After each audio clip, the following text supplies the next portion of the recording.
Welcome. Good afternoon.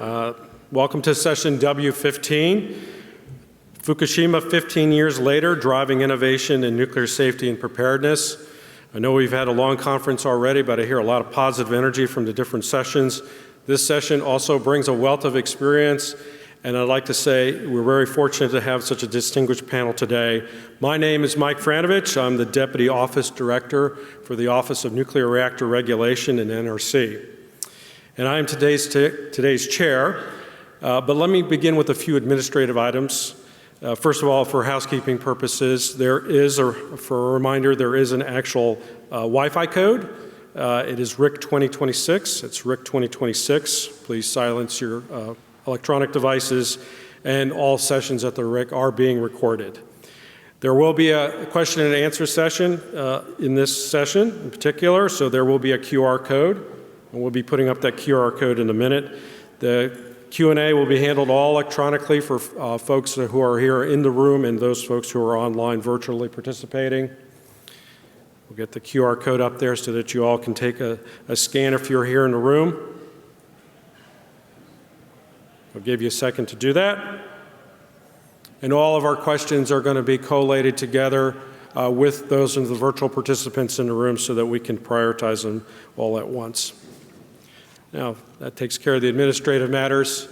Looks like we have an excellent turnout, and we didn't even use the words microreactor for our session. That would have been very popular. I'm glad to see that folks are very mindful of our experiences from Fukushima and that they were happy to come out here and participate in our meeting today. There are a few things I would like to mention, though, before we get started with the panel discussion. It's important to acknowledge the victims of the Great Tohoku earthquake and tsunami of March 11, 2011. It was 15 years ago today, or yesterday, I should say, in Japan when the great earthquake struck with the tsunami. The disaster brought immense loss to communities across northeastern Japan. We also recognize the remarkable resilience of the Japanese people in the years that followed. Communities rebuilding, a nation demonstrating extraordinary perseverance in the face of tragedy. As we reflect on the accident of Fukushima Daiichi nuclear power plant following the Great Tohoku earthquake and tsunami, we do so with deep respect for those who were affected, with a shared commitment across the global nuclear community to continuously strengthen nuclear safety.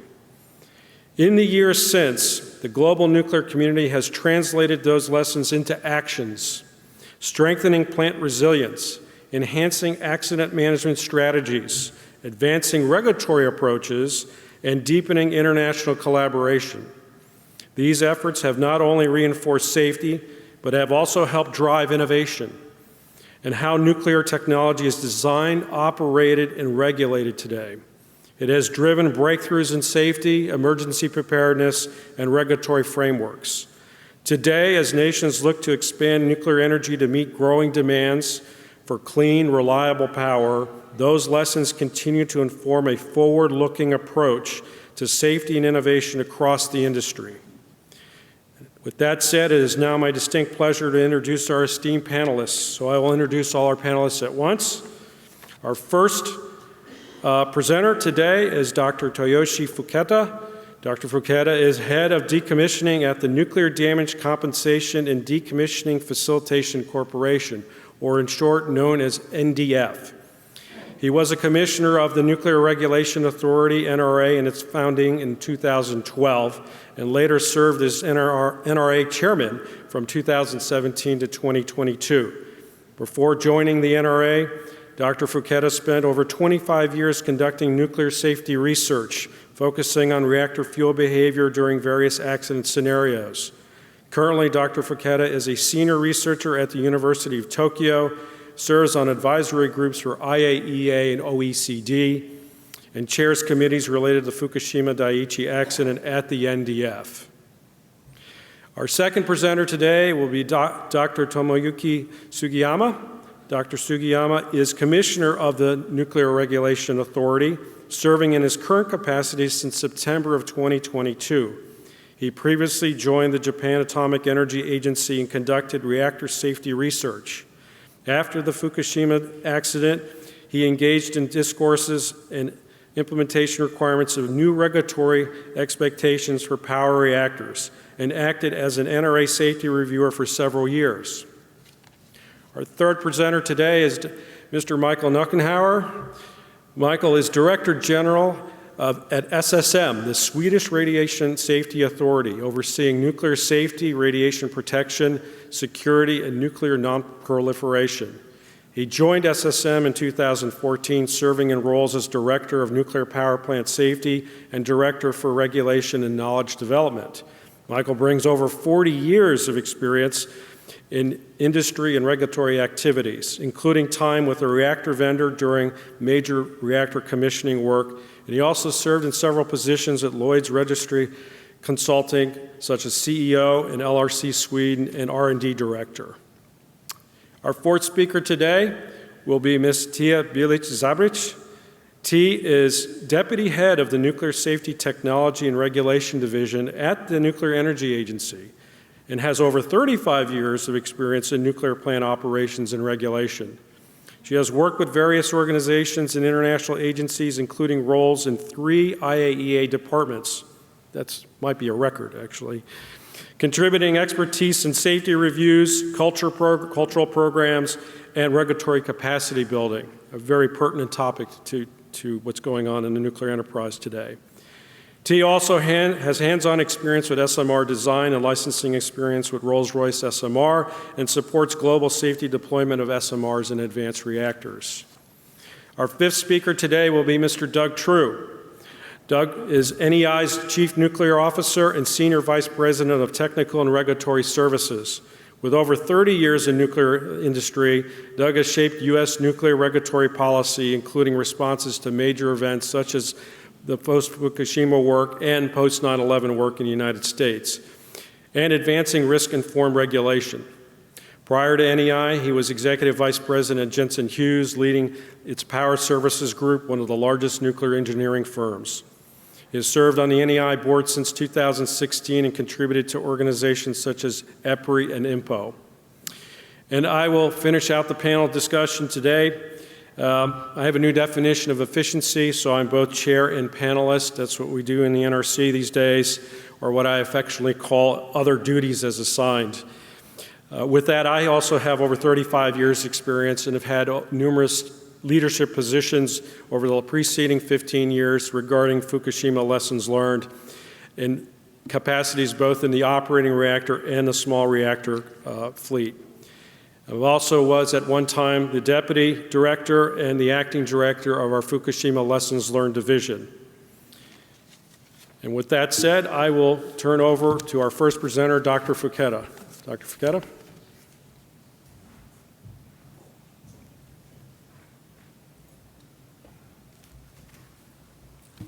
Thank you. Good afternoon. First of all, I thank US NRC to give me this opportunity to join the session. So I would like to speak about the significance of the lessons learning from the past accident. Next, please. So when the TMI-2 accident, 1979, when the TMI-2 accident occurred, Japanese people said, we have highly reliable facilities and equipment, and our operators are highly skilled. So an accident like that will never happen in my country. In the US, the importance of comprehensively tracking accident scenarios was recognized, and the progress was made in the development of PRA technologies, efforts to address natural hazards, and the consideration of severe accident countermeasures.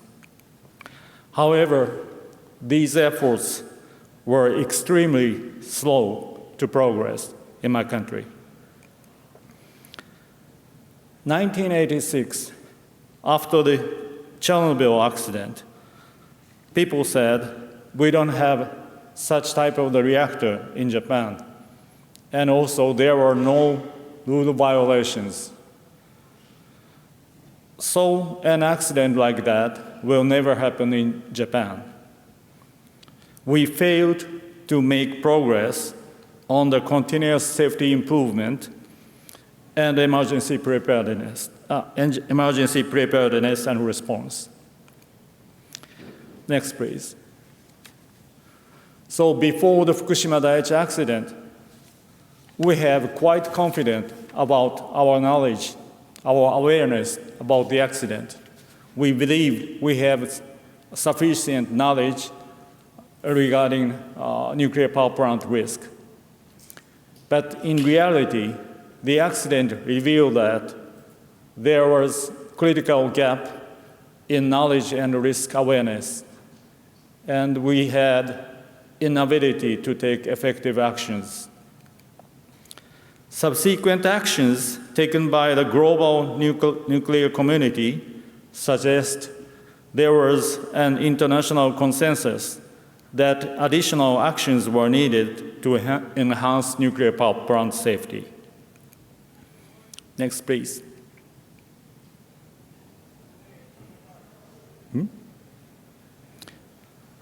So after the accident, after the Fukushima Daiichi accident, we had a nationwide controversy, furious discussions regarding how the regulatory body should be.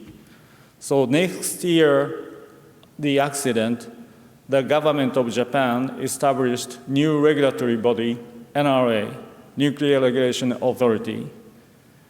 The NRA aims complete independence within the government and encompassing safety, security, and safeguards, and aim thorough transparency of licensing processes.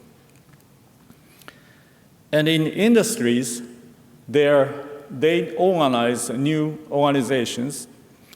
2012, JANSI, Japan Nuclear Safety Institute, which this is Japan's version of INPO. And in 2014, NRRC, Nuclear Risk Research Center in Criepi. This is an organization aimed to develop the PRA technologies. Former chairman of the NRC, Richard Meserve, and former commissioner, Professor Georgia Postrakis, are leading this organization. And 2018, Athena, Atomic Energy Association, this is Japan's version of NEI. Next, please.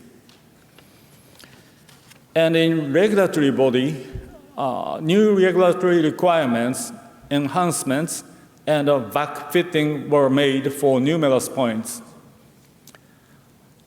We reevaluate external hazards, particularly natural phenomena, based not only on historical data, but also on expert judgment to cover very rare events.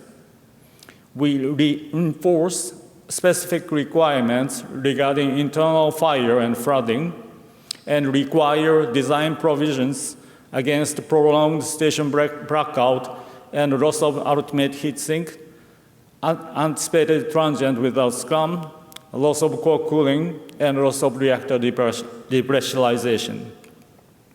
We introduce various mobile safety equipment and implement backfitting, such as high-energy arc fire, heave protection, procedure against tsunami caused by undersea landslide that gives no warning. Next, please. After 15 years, we still face lots of challenges. In Japan, we have to strengthen the framework for continuous safety improvement, and we need to define safety goals, develop and implement a PRA guide, such as Regulatory Guide 1.174, and pursue risk-informed decision-making.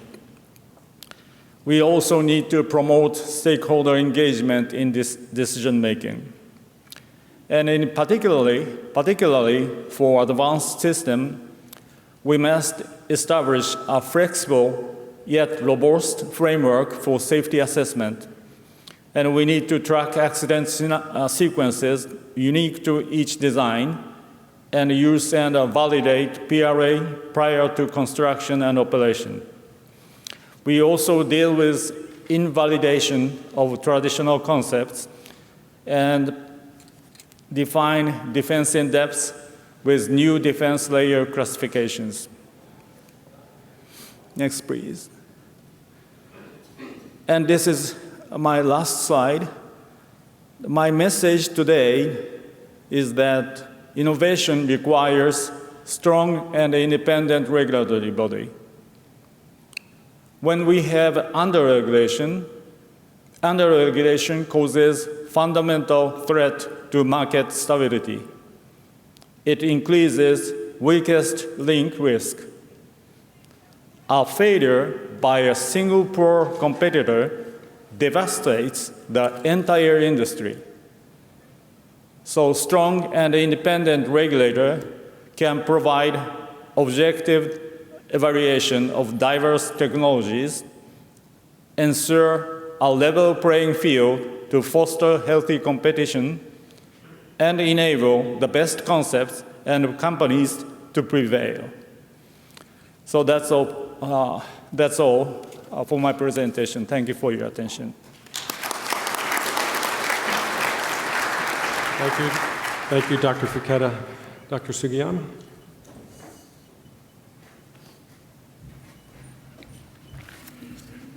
Good afternoon, everybody.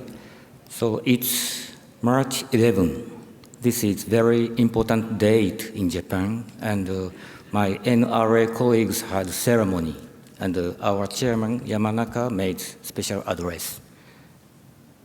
I'm here to talk about status of nuclear regulation and industry in Japan 15 years after the Fukushima Daiichi nuclear power station accident. This photo shows, this photo was taken on the operating floor of the Fukushima Daiichi Unit 3, not on the roof. This is operating floor.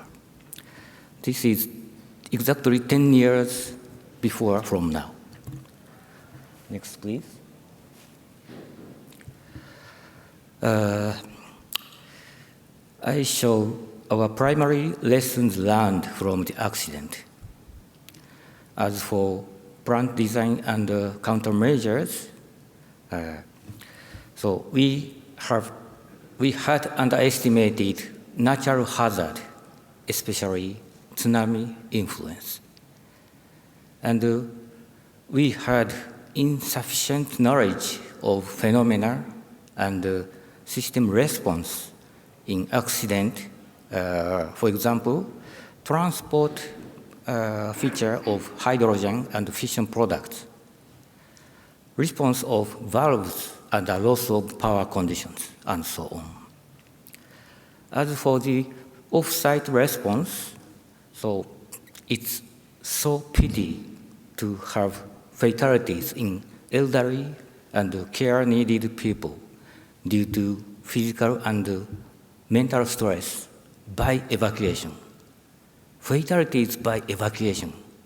That's so pity. In general, we realized overconfidence. We had overconfidence that we had achieved safety. Next, please. Our lessons learned were reflected in the enhancement of regulatory requirements. As for consideration of external hazards, now earthquake, tsunami, volcano, tornado, flooding, fire, anyhow, so any kind of possible event were considered. And countermeasures, so we require permanent and mobile equipment for preventing core damage and also for preventing containment failure. Filtered containment venting system is also mandate now for each unit, PWR, BWR. No sharing is allowed. Each unit must have it. And what we call specialized safety facility is mandate. This is against large-scale natural disaster and also against terrorism, including aircraft crash. So we continue feedback of such knowledge from, feedback of knowledge from domestic and international Fukushima-related activities. The activities include decommissioning work, of course, and research activities. Next, please. And the lessons learned were also reflected in enhancement of emergency preparedness and response strategy. Previously, we had EPZ, but now we have PAZ for evacuation and UPZ for sheltering in place. Recently, we established guidelines for sheltering in place. The important things are, for example, we showed conditions of termination of sheltering or switching to evacuation. And so we set anticipated limit of sheltering to be 3 days. This means at the 3 days, so we make decision if we continue sheltering or if sheltering can be released, canceled, or we need to switch to evacuation, 3 days. Anyhow, so we put top priority on protection against natural hazard.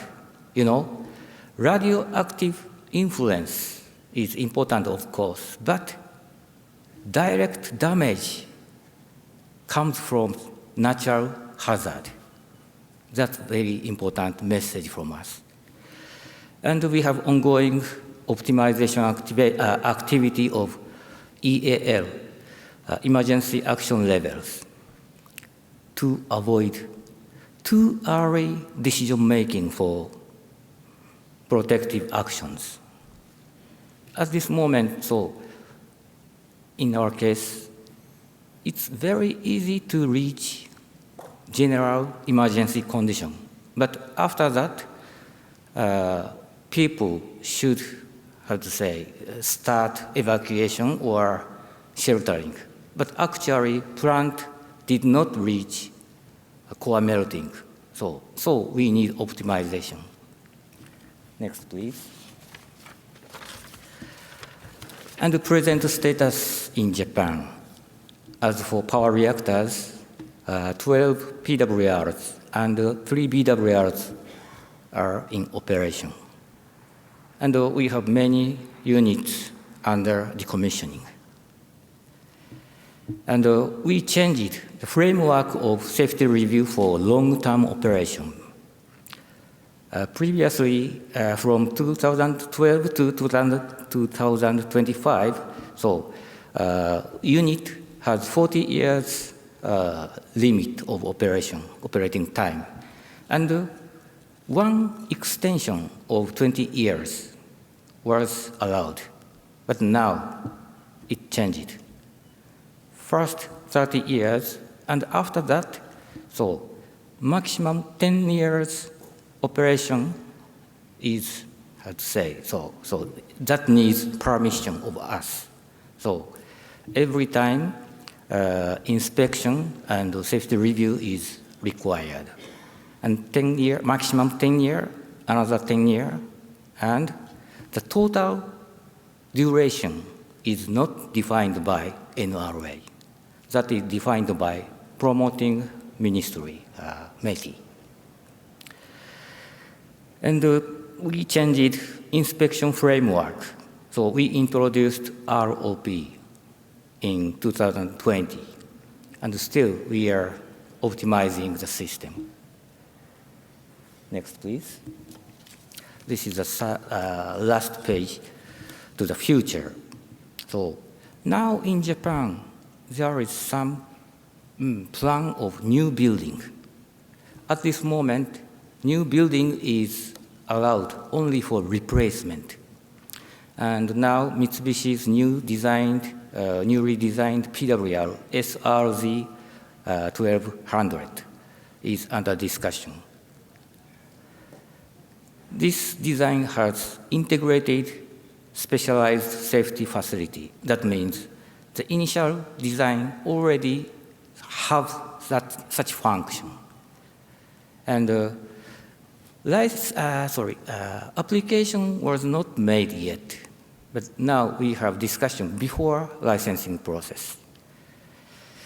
And concluding sentences, NRA will never forget the pain of Fukushima accident and keep asking ourselves if we miss something insufficient. At the same time, NRA will seek regulatory framework that encourages licensees to introduce new technologies with higher safety performance. This concludes my talk. Thank you very much. Thank you, Commissioner. Michael, you're next.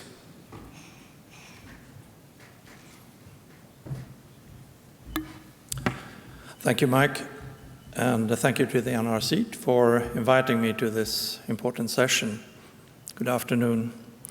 Since I'm the only panel member representing an EU country, the European Union, I would like to start by giving some background from the EU perspective, because that perspective has been decisive in the development of nuclear safety in Europe since the accident in Fukushima Daiichi.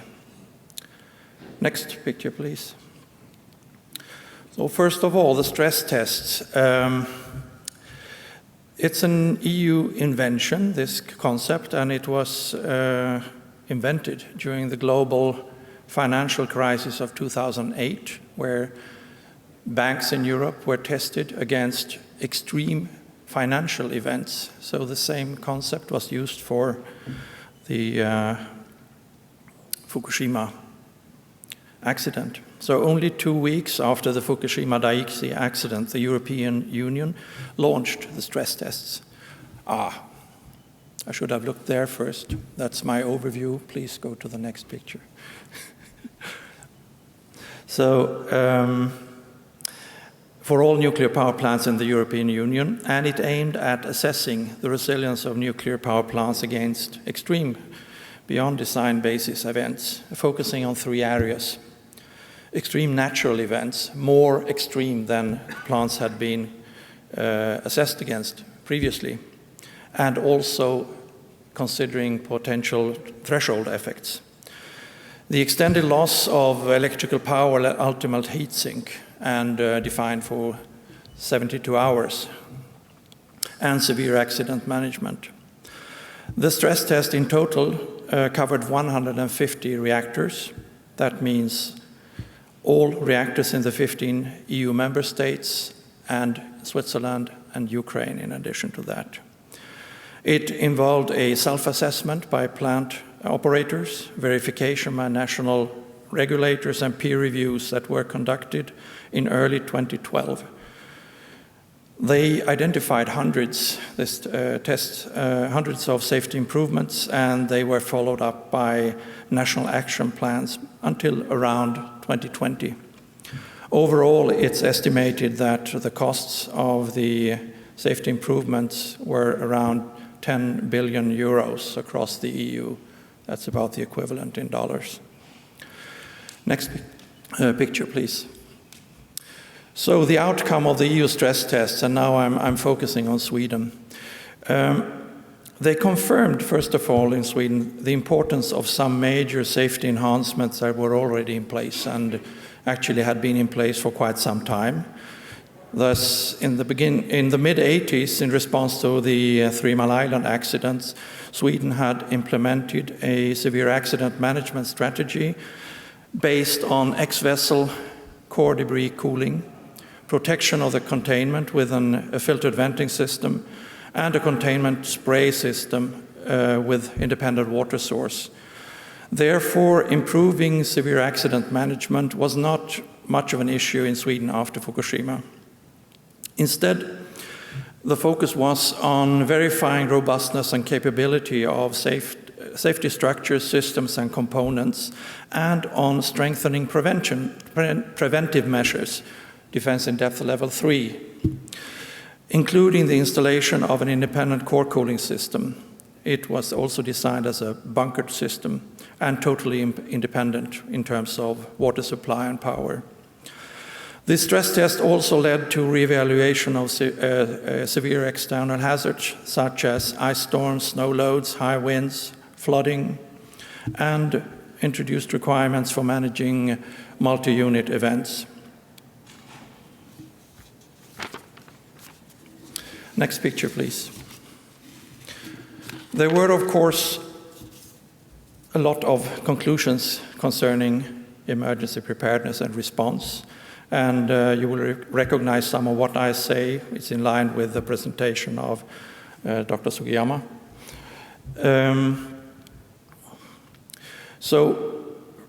And I must say also, much of this experience is information that has been very generously shared by our Japanese counterparts. The Fukushima accident underscored the need to develop and refine emergency preparedness and response frameworks.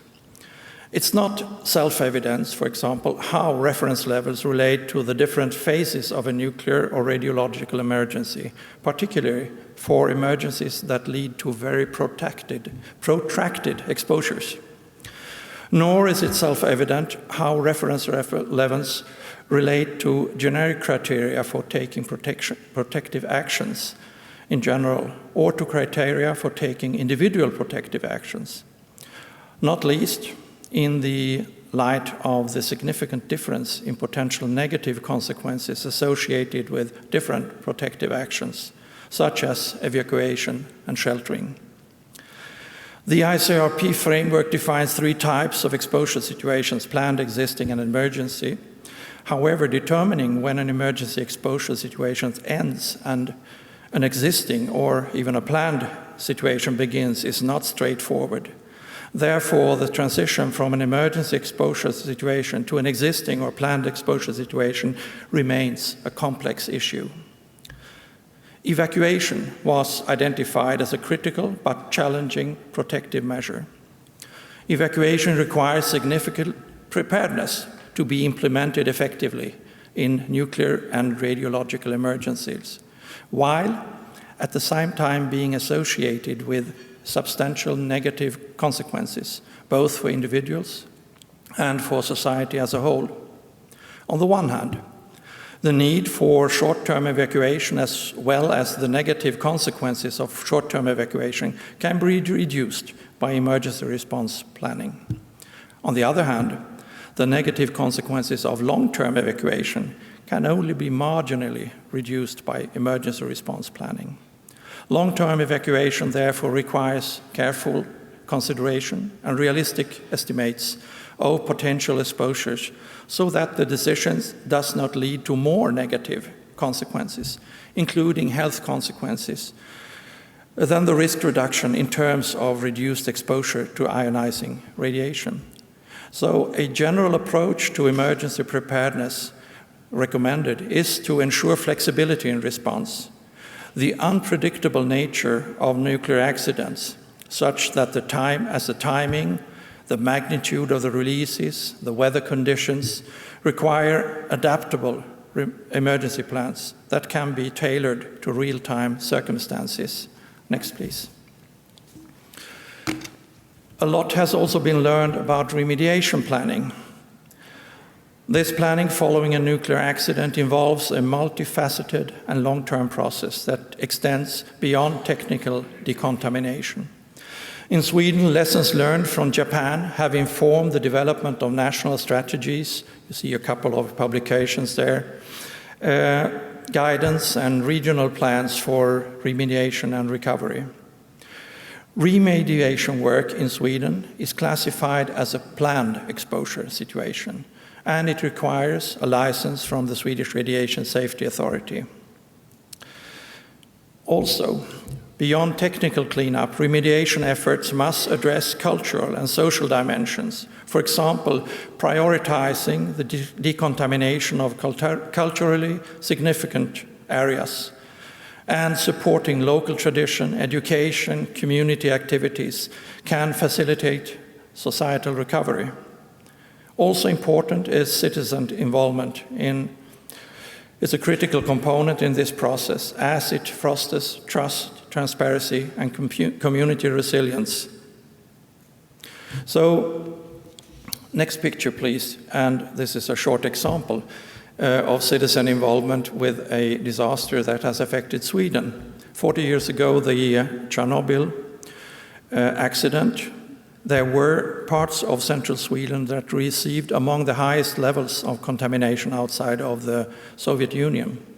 And in total, 5% of the fallout landed in Sweden. That was due to exceptional weather conditions. Today, 40 years later, there is a considerable public interest and concern regarding radiation effects, particularly for the local population consuming game, fish, and mushrooms. So the Swedish Radiation Safety Authority, since quite a long time, we have conducted a number of citizen science projects asking individuals in the affected areas to submit samples for cesium-137 testing.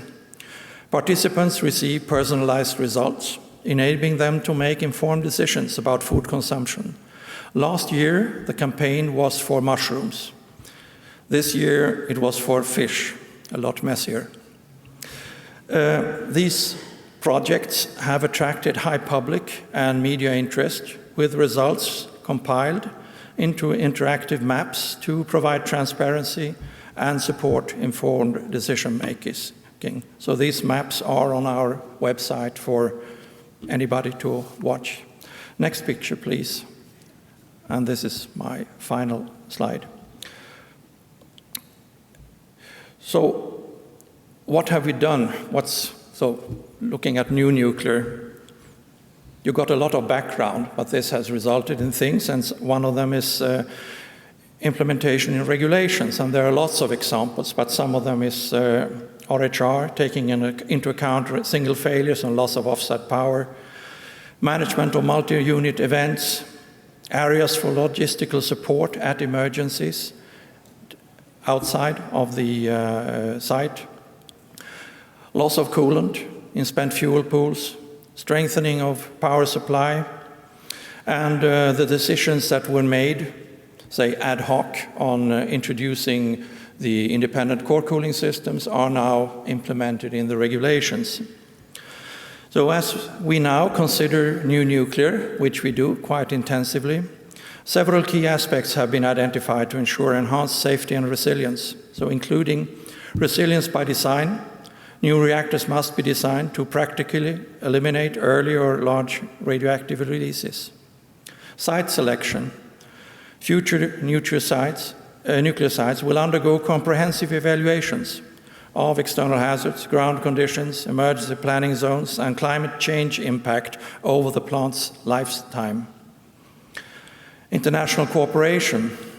We anticipate intensified cooperation within regulatory frameworks, research, and harmonization efforts, peer reviews, knowledge sharing, and so on. And finally, use of advanced technologies, artificial intelligence, machine learning, and digital twins. This is more speculative, but we expect this to enhance safety by enabling real-time monitoring, dynamic scenario modeling, and refined probabilistic risk assessments. And of course, in all of this, the focus remains on continuous safety improvement, ensuring that nuclear safety evolves in line with research, technology advancements, and lessons learned from past incidents. So finally, I would like to give a European Union perspective, which is worth mentioning in this context. The very long, intensive and detailed work performed jointly by the EU regulators during the stress tests in a European context of independent national regulators and quite limited coordination on EU level, but a lot of cooperation. This has contributed to improving the common understanding of nuclear safety in Europe. This common picture and the joint work needed to create it is helpful in these times when new nuclear is considered in several EU countries. It will surely have helped in creating a basis for many bilateral and multilateral regulatory cooperations related to design evaluation and harmonization of requirements that have been established during these last years. Thank you.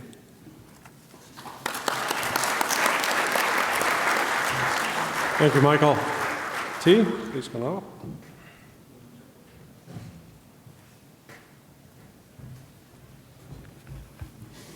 Good afternoon, ladies and gentlemen. It is a privilege to be today as we reflect what 15 years after Fukushima has meant for the nuclear safety globally. Fukushima has changed our collective understanding of the risk, resilience, and also emergency preparedness. It exposed some of the vulnerabilities, but in the same time, it triggered quite a strong international collaborations and innovations. During these 15 years, Nuclear Energy Agency used exactly to transforming lessons learned to concrete and long-term safety improvements. I'd like to share you how this process evolved and how our priorities related to research changed. Next one, please. Nuclear Energy Agency has some history of the implementation of joint projects, 65 years of nuclear safety research, 60 projects completed, 21 projects ongoing. These joint projects covered almost all technical areas which are important for the safety of the nuclear installations.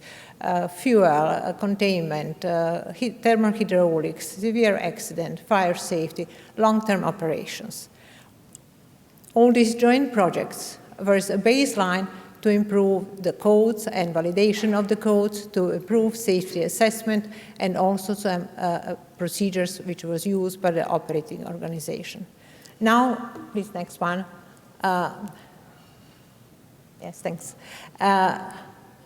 So, related to the Fukushima, we started already in 2012. The beginning was developing or drafting of the benchmark studies. These benchmark studies identified what is the international shared opinion, what happened in the Fukushima. Also, they identified what was the gaps when they tried to use the existing codes and models. And it was identified that it is ex-vessel phases and phenomena related to the behavior of the debris and of the fission products. Results of these two benchmark studies exactly triggered development of the future projects. And these projects were preparatory studies for debris retrieval, for refinement of the scenarios, and also for the development of the better picture on the radionuclide. PHASE program, which is ongoing, it is exactly just continuation of these two preliminary studies, and it started in 2022. It should develop the final scenarios and also prepared a set of structured data which should be used for the commissioning process. All these joint projects, all these studies, they were not done just to let's say, analyze some of the event, but also they were developed to support our Japanese colleague how to implement and on an efficient and safe way the long-term recovery. Next one, please. one of the lessons learned is that severe accidents do not end with the reactor stabilizations, but after this process, it needs a long time of recovery. That's why we develop long-term management, which explore different phenomena like erosion, corrosion, leaching, dusting, maintaining cooling, also what to do with these big quantities of the liquid waste and solid waste, and what to do and how to implement their disposal and the storage. Parallel with this process, we also were working on the workshop, bringing together operators, industry, and regulators, and started developing advanced instrumentation to support severe accident and also to support core cooling, long core cooling callability, and which was exactly some of the elements of the integration of the new technology for the new development and new deployment of the reactors. Next one, please. Criticality. The one of the most important is how to preserve the critical knowledge. During this process, there was collected quite a big lot of information, a lot of analysis. All this information has to be preserved on a proper way to be accessible for the next generation. So on the Nuclear Energy Agency, there is the senior expert group which is currently working on the preservation and to collecting all this information and make it accessible for the next generation. Next one, please. I want to also highlight one of the document which was developed by the core group. It was a result of the, let's say, decades of the research activities and implementation of joint projects. This strategic document is exactly provide information how to implement research activities for the existing nuclear power plants and for the new and advancing technology which are going on. We heard today that there is an increase in demand and there will be new application and new build. It is not only here, but also I think yesterday there was in a Paris nuclear energy strategy and the strategy forum, and also they said, oh, we have to build the new. However, what we recognize that the number of research activity or research infrastructure facilities are decreasing. So demand for the new builds is increasing, but research activities, infrastructure is decreasing. So this document is exactly a strategic directions what to do to ensure that we will have enough infrastructure which is critical for safe and efficient deployment of the nuclear, on the future nuclear. I have a few examples of this document, and if somebody is interested, I'm very happy to share with you. It also identified which area needs our attention more than the others. Next one, please. To conclude, I think that we heard many times during the first day by Chairman Ni also about enabling. So research activity is fundamental for enabling design, licensing, constructions, long-term operations. So we have to do all our efforts now to ensure that we will have enough capacities to perform this needed, let's say, research works. Also, during the session on the how to accelerate infrastructure, how to accelerate infrastructure of the advanced reactor, also I learned today that for first of kind, we will need a lot of good test facilities. All this is exactly a call for all relevant stakeholders to start doing now to ensure that we will have this enough infrastructure. My concluded remark should be, and also what we heard several times, I think it's about collaboration, and this is one of the highlights of the collaborations. So collaboration, international collaboration, it is not optional, it is essential. And I think that no one country has such capacities to say that, oh, I have capacity for all research activities which I have to do alone. So that is the exactly call that this collaboration has to continue in the future if we want to be efficient and not to use more efforts than it is necessary. This is a session related to Fukushima. So I also like to mention that why is needed to think about phase program follow-up. Maybe you will say it is already 15 years past. Phase project started in 22. It will be completed in the January of 27. However, organizations are already thinking about follow-up. This follow-up is essential to sustain the Fukushima-related knowledge and capabilities. There is still some areas which are not completely, or which are challenging still, and that is complete fuel debris retrieval and also the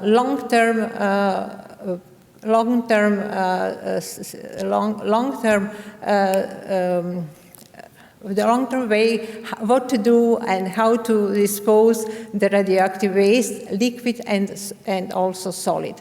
So this is also my call to think and to support phase follow-up project as an essential one to continue this support to our Japanese colleague. Thank you very much. Thank you, T. Doug, you're next.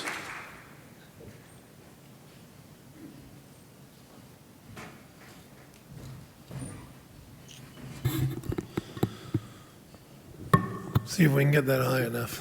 There we go. I'm Doug True from the Nuclear Energy Institute, and I'm the only non-regulator up here. And I think I was invited to sort of come at this from the industry perspective.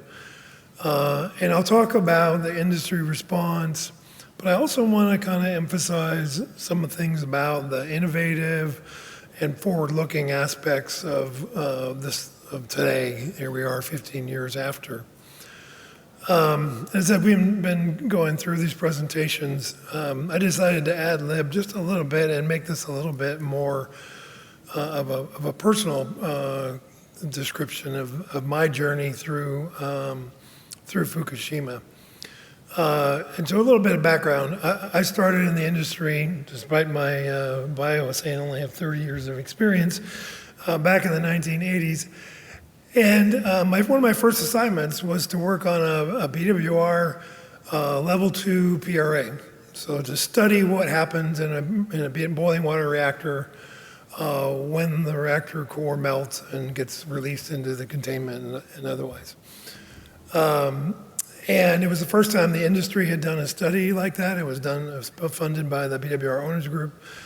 And that sort of launched a career of mine into the area of PRA.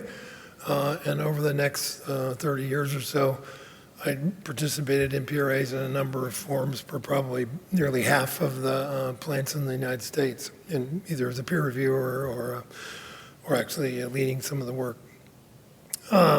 I was very involved in the development of severe accidents, and I was very comfortable with the whole subject of severe accidents and what happens in them and how these scenarios play out. When Fukushima happened, I was actually at a PRA conference, I believe, shortly after that. When I returned, I was sitting one morning about 4 days after the accident, having breakfast in my kitchen with the TV on. And I watched for probably the 100th or 1,000th time the hydrogen burn that occurred, one of the units, I can't remember which one it was, I think it was Unit 2 probably. And I said to myself, we have to do something different. This is a situation where the industry really needs to approach this from a totally different perspective. And that day, I didn't go into work. I sat at my dining room table and wrote a paper, it was about 4 pages long, that outlined a flexible response to provide the operators the tools to have water and electricity, to be able to have instrumentation and cooling to the equipment, and to provide regional centers to be able to provide equipment to back up those plants so they could do that for the long term. So when the industry began to respond to this, I emailed that document to NEI and EPRI, and got drafted then into what became the industry response and the Fukushima Steering Committee, and ultimately led to the implementation of what in the U.S. we call FLEX. So I had a front row seat for essentially everything that happened here in the United States. I was not at NEI at the time. I was working for a consulting firm, a running consulting firm. But it was a truly phenomenal response by the industry and the NRC working together to come to a sort of an optimum outcome that maximized, I believe, in the long term, our safety of our plants, not just in response to natural hazards, but in from other threats, and one that I think will serve this industry very well, and one which we need to consider as we move into the future fleet with different designs, where simply providing a pump to put water on a sodium core might not be the best choice. With that, I want to sort of jump into this. I don't normally talk about my role in this, but it felt like it might help this conversation, and particularly as we think about being innovative in the way we approach things and where we're going as an industry in the long term. And that's sort of what Mike, I think, asked me to do in this. So I just have 2 slides that I'll kind of walk through the response, and happy to take questions when we get to that point if there are more. So next slide, please. So shortly after the accident, I think it was within about a week of the accident, industry leadership, NEI, IMPO, EPRI, and the major vendors all got together and put together a leadership team to help lead the industry response. And that team was made up of the CEOs of those organizations, backed up by other technical folks.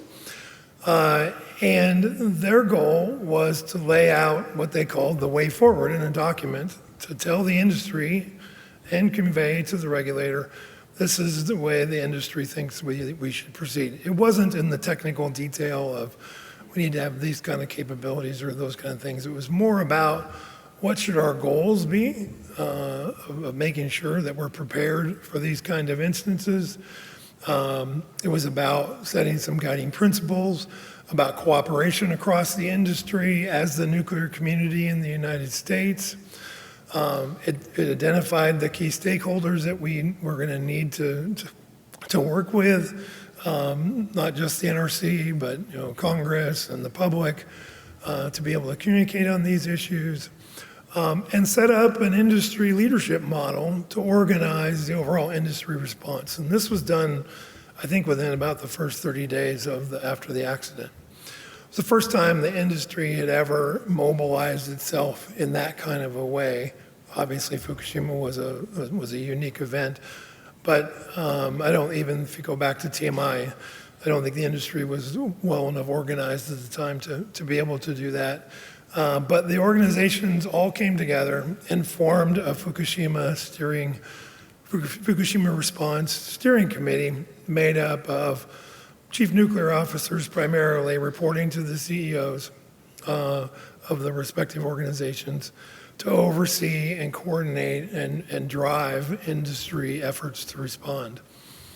NRC, to their credit, set up a similar kind of a structure within the NRC, Fukushima Response Steering Committee, that allowed then the industry and the NRC to collaborate and coordinate on what was going on. As the NRC was looking at what are going to be the regulatory requirements, the industry could have our arms around where we were, the different ways we could approach it, and we could have an interaction in public, and that happened, I think, every month for most of the first several years, to discuss how that response could proceed.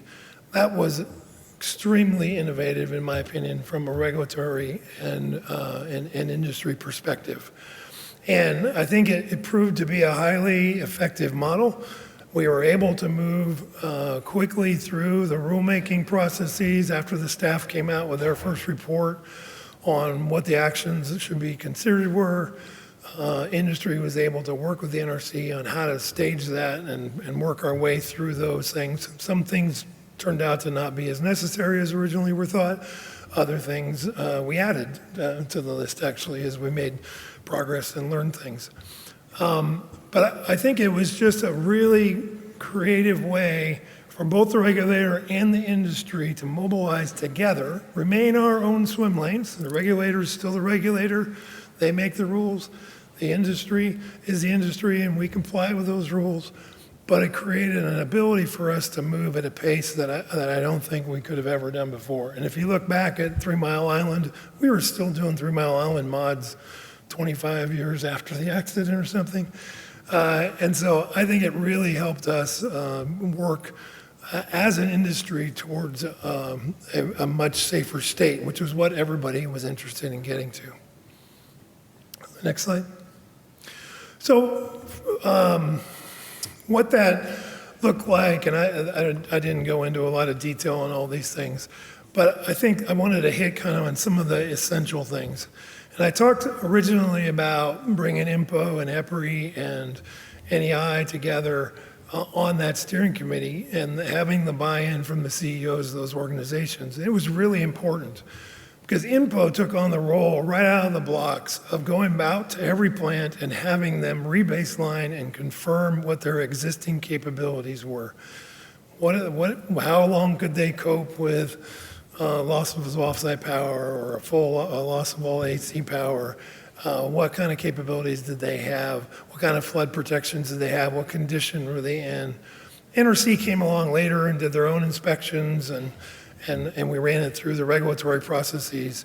But INPO, within the first few weeks, was already out in front, driving the industry to make sure, from a performance standpoint, we had our arms around where we were. We found some bad stuff as part of doing that, but we fixed it, and that was important. EPRI took a really important role in positioning the industry to be able to do updated hazard assessments. Many of the plants had their design basis hazards set back in the 70s, and they hadn't changed.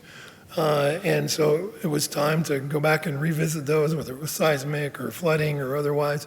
And the technical capabilities that EPRI could bring to bear put the industry in a really good position to respond when the NRC eventually asked, okay, what's your design basis look like today, or licensing, what should your licensing basis look like today? And then we went through many, many regulatory interactions to come up with what are the right things to provide the operators in terms of strategies and capabilities to respond to these sort of black swan type events. I debated on whether to use the black swan term. I know it's a little bit overused, or certainly was after Fukushima, but I think it's important that this wasn't about trying to create a capability that was going to work for an external hazard or a specific threat. It was trying to build upon the fact that we have operators that are very well trained, that understand these plants inside and out. And we heard Commissioner Marzano talk this morning about how his journey to become a SRO.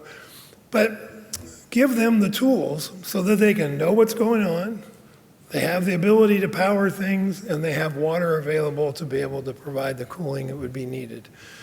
And that manifests itself eventually in flex. It's also what drove our addition of spent fuel pool instrumentation, because we realized after the accident that there wouldn't have been a good way to know what was going on in the spent fuel pool without that upgraded instrumentation. And understanding what's going on is a key part of managing any accident. And then containment vents, we ended up in the US in a different spot than some of the rest of the world, with specific vents for specific containment and not a requirement for filtered vents.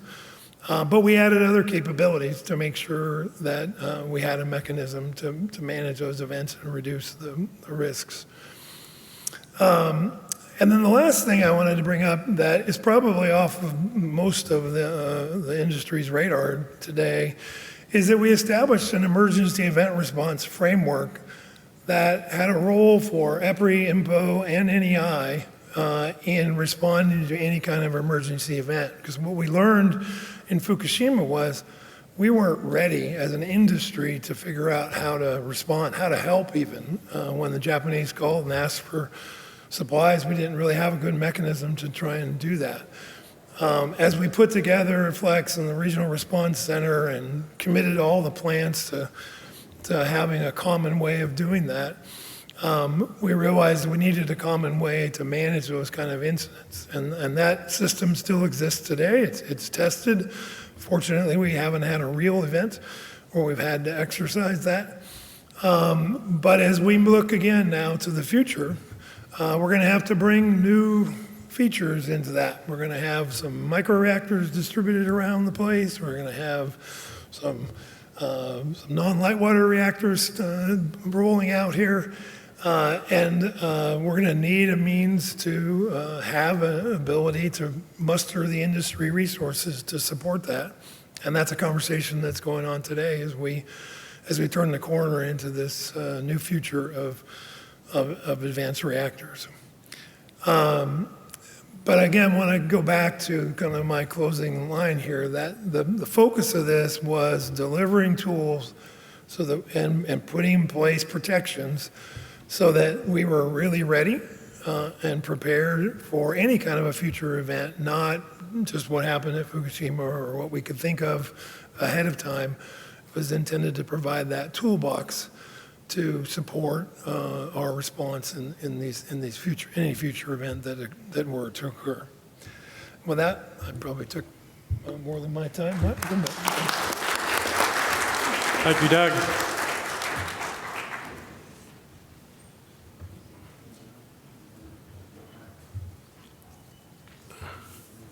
I have the benefit of going last, so maybe I can accelerate a little bit since we had very thorough presentations and a really wide range of perspectives, which is what we're trying to achieve in part through a knowledge management effort here, and also sharing of the insights and the vast experience by this panel. If we could turn to the next slide. So I won't cover a lot of the matters that Doug addressed already. Fortunately, he did a really nice job of summarizing the actions in the U.S. But what some key aspects or attributes that made the U.S. effort successful that really you see them playing out in different forms today with the new reactor efforts. You may not see a direct line of sight, but the seeds were planted, and I think from management strategies and culture strategies back in the Fukushima work. So the commission itself, along with the industry, recognized right away in the U.S. there's a call for action. Strong bias for action. I think the Way Forward plan is probably one of the best strategy documents I've seen that doesn't get into the weeds and details. In the U.S., we had our own near-term task force with our initial recommendations, which we built upon. But the commission was directly involved immediately. We stood up an executive steering committee that Doug mentioned that paralleled the effort that was done by the industry. We had many joint steering committee meetings to exchange what were the top issues and priorities. We did scale up. We started with a small directorate and we moved to 2 directorates, and then we ultimately formed a division, and then when the work was wrapping up, we scaled down. So we don't have a permanent organization for something that was not intended to be permanent. the improvements are permanent, but the organization needs to adapt with the times. We did prioritize our work into 3 bins. This was an important lesson learned and insight from TMI. The action plan for TMI was extensive. It did take way more than 10 years to get them all closed. Another important attribute was to make sure those tiers did match up with the orders that we issued. We issued 3 orders. The reevaluated hazards, those had to be systematically evaluated for the plants. And any new ideas also needed to be in a disciplined approach that we didn't have scope creep. That was important because if you're going to get to meet rapid implementation of improvements, you have to have discipline to make sure that you're not adding things on that are just nice to have, but they were not essential to the sort of the mandate that we had. We also set up some guiding principles. Basically, if you look at them, they really were tied to performance-based kind of outcomes, and looking at core protection, containment protection, spent fuel pool protection. Yes, it's very technology-centric. How those translate into the next generation reactor will be an issue, but it was performance-based with a lot of implementing guidance that supported that for treating these types of events as beyond design basis, or in the vernacular of international community, the design extension conditions that we hear about today. So what is the appropriate pedigree of the equipment? What are the ground rules? And what we saw was, and what we were directed to do, was to build off the 9/11 framework. We had already been mitigating strategies for extensive damage from potential aircraft impact. Those were founded by risk insights from folks like Doug, who knew from station blackout work and other insights from PRAs that you could build strategies around that because they kind of look similar in terms of effect on plants. And so we saw that here with extended loss outside power at Fukushima and loss of normal access to the ultimate heat sink. So we did take those kind of building blocks to build upon them, and therefore more guidance came out. We also had a lot of interactions. We exchanged a lot of white papers to establish what were the best estimate methods for achieving these 3 high-level key safety functions. I think you see that in practice today with the new reactor vendors when they go and want to socialize an idea with the regulator. Quite often that is a practice where white papers are presented to the NRC and we provide some initial feedback. This is more of a rapid way of accelerating getting feedback from the regulator without having to go through all the formal channels that we've seen in the past, which they are appropriate for those circumstances, but white papers are definitely a good approach. And then we had to have a vision for what does implementation look like after it's been implemented in terms of inspection footprint.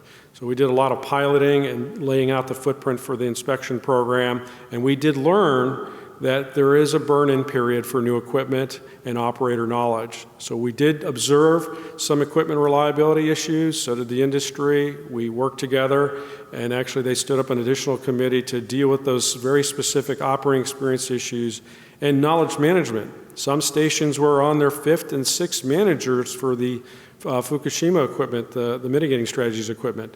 And so we needed something more durable in place and not lose the knowledge capability. If we could go to the next slide. So we didn't do the work in isolation. I think Michael did a wonderful summary, as well as our guests from Japan, about the international work that went on. We did a lot of work, bilateral work, multilateral work, International Atomic Energy Agency. There was a huge push in that arena to upgrade the standards and guidance there. We also did observe the EU stress test, and I can tell you firsthand, having participated in the second stress test to observe the peer reviews, they were rigorous. We did exchange strategies and ideas. I would say what you find are common themes about the strategies globally, whether they're in the US or in the EU or other parts of the world. That is giving the operators the tools and ability to actually execute in extreme circumstances. And we have an exceptional 2-way technical and institutional partnership with Japan that goes on today. I think if you heard in the panel yesterday in emergency preparedness, that goes on today. We're continue to learn and apply those insights to how we're shaping our EP work. So I do want to note that. And then the last thing I want to note in here, and this is probably true in many other countries, is when you start looking at beyond design basis and you can tell the operators, hey, what would you actually do for your plant if you were in this circumstance? I saw a fountain of creativity released from the plant itself, an enthusiasm for if we had that capability and didn't have all the restrictions for treating things as safety related, here's what we would do. And we saw a lot of interesting approaches that still met the overarching objectives, the performance objectives. Next slide, please. Could we quantify these dividends, these safety dividends that go on and pay today in terms of safety and improvement? Yes, we can. We actually see benefits of FLEX and other risk initiatives. They are shaping part of the industry's trend in terms of safety significance of events and inspection issues. The left chart is a 50-year retrospective from our accident sequence precursor program. What you can't see very closely is in the dark color, dark red. Those are significant precursor spikes. You don't see many in the last 10 years. Why? Because you actually have, in some cases, a factor of 10 reduction in risk and core damage frequency. We have seen that in real-life events, and so it continues to contribute to the safety posture in the U.S. On the right is a study that the NEI put together and issued in NEI 2004 that shows the overall trends over the last few decades for CDF. And I suspect if that were updated, you would see additional improvements with the FLEX equipment reflected in the PRA models. Next slide, please. All right, I mentioned emergency preparedness. Yes, we have a lot of studies that are going on. This is the power of research that T talked about. Look, the information that we're collecting over the years, working with our colleagues in Japan and in Europe, has been tremendous. We come to some important insights. A basic principle of you should do more good than harm regarding your protective actions. So, premature evacuation of residents and permanent displacement is a stressor on the population of the people that live around the site. We did literature reviews looking at health effects of displaced populations, not just from nuclear, but from other incidences. And non-radiological health risks showed in some categories statistically significant trends. This is an important insight as we try to weigh whether sheltering is more appropriate or evacuation or long-term displacement. And therefore, we actually started a rulemaking, it's going on right now, to try to capture this principle more reflective in our protective strategies. And we already talked about the enhancements, and Doug covered on the EP capability. So let me go to the next slide. I'm just going to leave you with a couple thoughts as we end this and move to the Q&A session. From a U.S. perspective, safety was achieved not by just caution alone. In my view, it was a coordinated action, a high-intensity coordinated action under a lot of uncertainty. There was a strong bias for action internationally, not just in the U.S., to achieve these improvements. As nuclear grows again, as we see in this environment today, success will depend on whether we move with the same type of decisiveness, together, adaptively, and also at scale, so that we are focused on delivering clean and safe nuclear energy. And that concludes my remarks.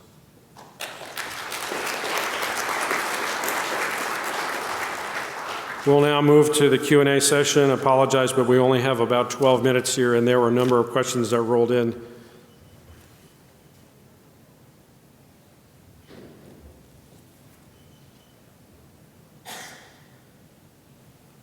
All right, here's the first question, and while it's focused on the NRC, I think all the panelists can weigh in on this. As you've heard in this conference, there's a popular theme talking about the next generation of reactors, microreactors, and other advanced reactors. It may not be the specific topic of this panel, but it was touched on in the conference. So, overconfidence in the inherent safety of these reactors is leading to reduction in safety margins and defense in depth that are going too far in the wrong direction, according to this question. So would the panelists care to comment on that? It was directed at the NRC. However, I would be happy to kickstart the discussion. I understand the sentiment. It's important to understand that the advanced reactors have expectations in different margins in terms of their technologies. So if you're looking at this from a generation 2, generation 3 type of reactor and trying to overlay that into the advanced reactors, it's a difficult translation. How do you treat these design extension conditions, for example? These were approaches adopted, again, for this current large light water fleet of reactors. The margins and safety cases still need to be made for these new technologies. Some of them are built into the technology. If you look at, for example, triso fuel and treating more as functional containment than traditional containment, that has to be a safety case presented to show that indeed that the integrity of the fuel is maintained under various conditions. So whether defense in depth and safety margin is reduced is, I think, yet to be really shown. If you're trying to overlay this current framework that we use, well, I'll say the international framework, like in IAEA, for example, defense in depth, it has not been updated yet, and there is an ongoing effort to update it to reflect the new non-light water technologies. So I will go down the line and see if any other panelists would like to weigh in on this question. Michael?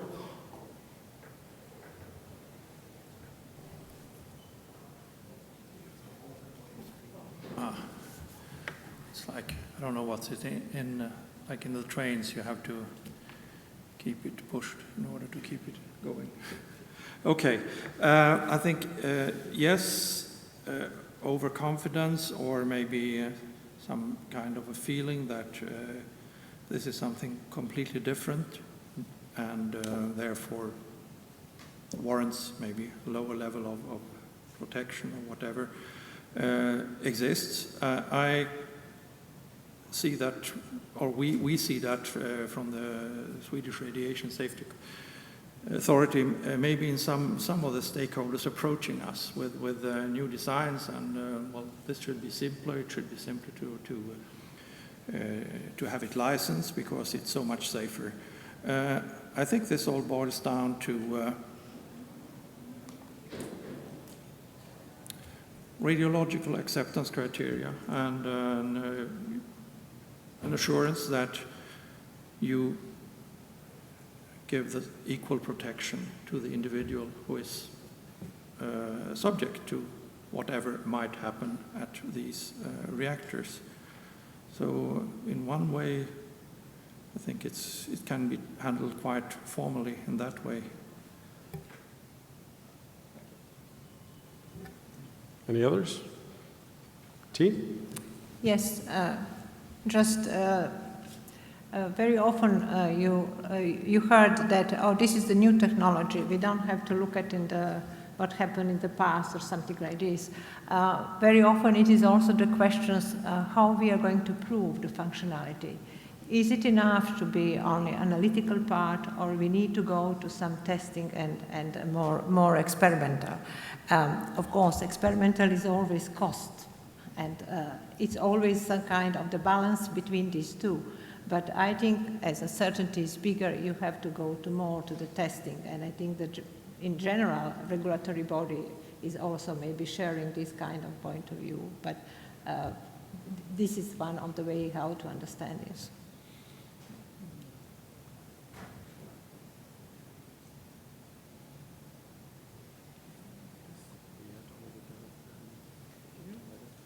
Oh, okay. Well, when we regulate advanced systems, it's a highly, how can I say, it's a highly variety of the designs, and we try to rely on the risk-informed approach. But the incompleteness and uncertainty of the PRA require the defense in depth as to maintain the safety margins. And when we try to apply the defense in depth in the advanced systems, for example, the triso-fueled reactor, core damage frequency doesn't have the same meaning as light water reactors. So this is not the answer to the question, but we need to have broad discussions about the defense in depth with the different classification of the layers. Okay, we'll Dr. Sugiyama.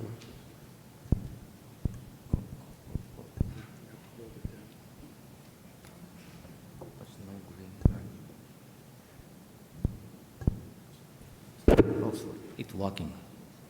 So I was thinking about, so if I receive application of advanced reactor in Japan. So what can I do? In case of generation 2 or 3 reactor design, so the functions were measures there.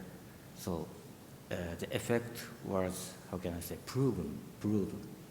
So we can trust their function. But as for advanced reactors at this moment, so not so many analysts try to evaluate that design. So it's very difficult to accept the offer from designers. So maybe I trust a classical way of, how to say, deterministic evaluation. That's my opinion.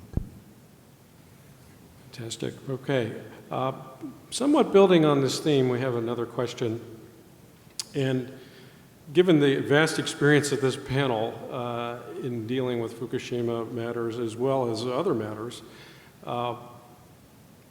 in implementing those lessons learned, is there anything you would have done differently if you had the chance to go back in time, which isn't an option, but we have the benefit of potential 20/20 hindsight. Anything different? Any thoughts in terms of looking at the next generation of reactors, things that we've learned and the way we did these type of lessons learned and actions and what might be useful for this next booming enterprise?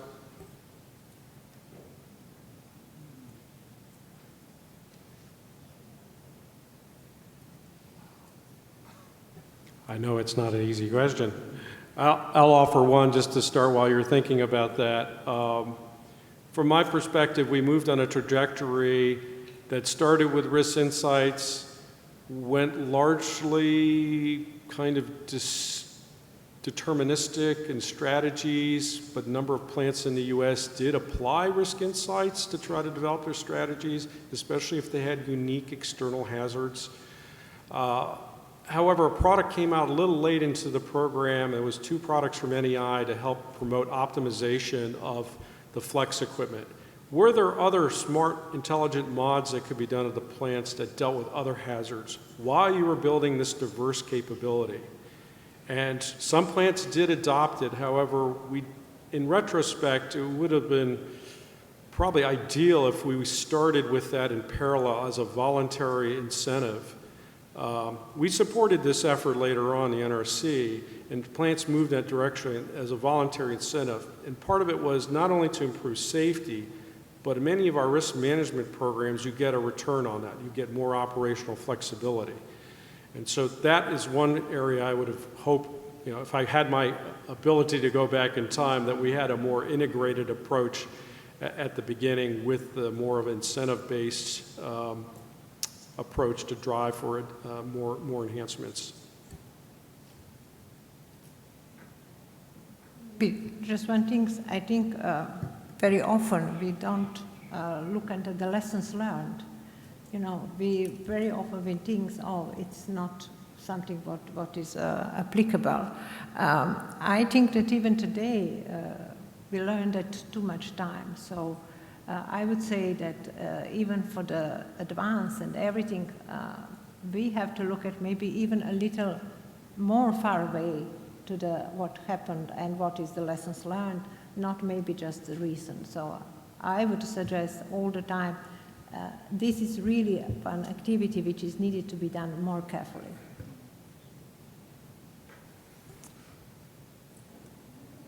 Okay, we have just enough time maybe for one last question, and this will be for Michael Knockenhauer. To what extent, if at all, you include in exercises at nuclear power plant scenarios like Fukushima? And I guess you could look at that both from Sweden and maybe the EU standpoint from your experience. I'd have to ask you to repeat it. To what extent have we? I'm sorry.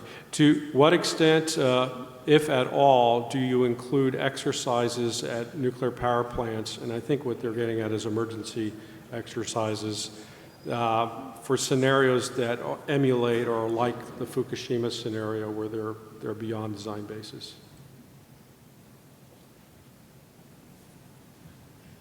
Well, yes, we do it. I think one of the, if we think about extreme external hazards, I mean, we do exercises that will somehow like envelope these events. But what I would say has been a change in our exercises is the duration. We look at how long can we keep them up. Previously, we did exercises for 8 hours, 24 hours, something. Now we do extensive exercises, and we do that involving the licensee, the regulator. So we, so to say, we try to stress test our emergency preparedness organization, and that of the licensee and that of the regional stakeholders.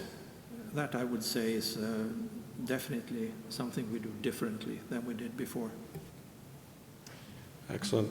And we have just run out of time, so T, you want to close this? No, just to add that also licensee after Fukushima accident, quite a lot of licensee, they changed their training program. So it was really a part of their training program, particularly on the simulator, to have combined events. So I guess that majority of licensee have this kind of exercise with the combined events. It is a Fantastic. All right, thank you. Well, that's all we have for time, so I want to thank our panelists. Thank you for sharing all your great insights.